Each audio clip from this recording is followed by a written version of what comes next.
April 20th, 1862. My own dear wife, only a year, yet we have lived so fast it seems like 10. When will this cruel war end? Think of the separation, the weary day. Tuesday evening, September 2nd, 1862. My darling husband, if I could only be with you now, could know just how you are. Oh, how long must we be thus separated? It has been a cold, windy evening, and oh, I have felt so blue and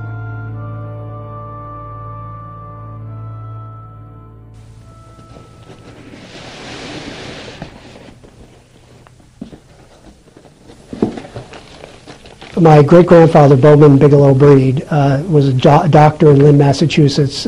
He volunteered for the militia 4 days after the Confederates fired on Fort Sumter. At the beginning of the war, he and my great-grandmother, Hannah, promised to write to each other every day, even if it was just a line or two. And as you can see from this box, they pretty well kept their promise. American House, Boston, April 16th, 1861. My own dear wife, I am in such a whirl that I can hardly think, much less write. You have not been out of my thoughts a moment since we parted. Pray the good God to bless us both and guard our treasure. I can't write any more. God bless you, my own precious wife, Bowman. Wednesday evening, June 19th, 1861.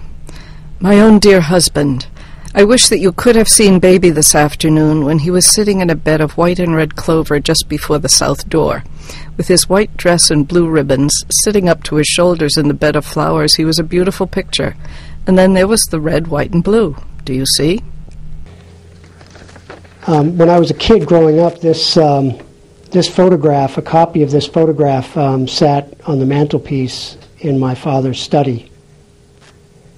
And in going through the letters, I found the actual letter in which the photo was sent home. If you take a magnifying glass, you can get a good view of your widower's abiding place. Excuse the pipe. I did not wish to have it, but the others insisted that it would look more natural, and so I smoked on. I long for the time to come when we can have our home and love one another with eyes, voice, and lip, and not through the medium of these dull pens. Bowman served the entire war. His postings took him from the camps outside of Baltimore to the hospitals of Washington, D.C., and eventually to Nashville, Tennessee, where he and Hannah finished up the war. Most of that time, he and Hannah were separated. I imagine that similar letters are being written today by the spouses of soldiers and Marines and sailors fighting in Afghanistan and Iraq and other places around the world. This is very timeless. Despite the flowery language in some cases, they could have been written today. My own dear husband, you speak of a home of our own.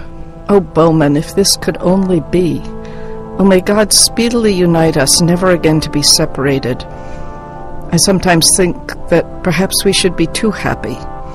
God knows what is best for us. He seeks our good, although while passing under the rod, we cannot always feel his love. God bring you to me soon. Your loving and true wife, Hannah.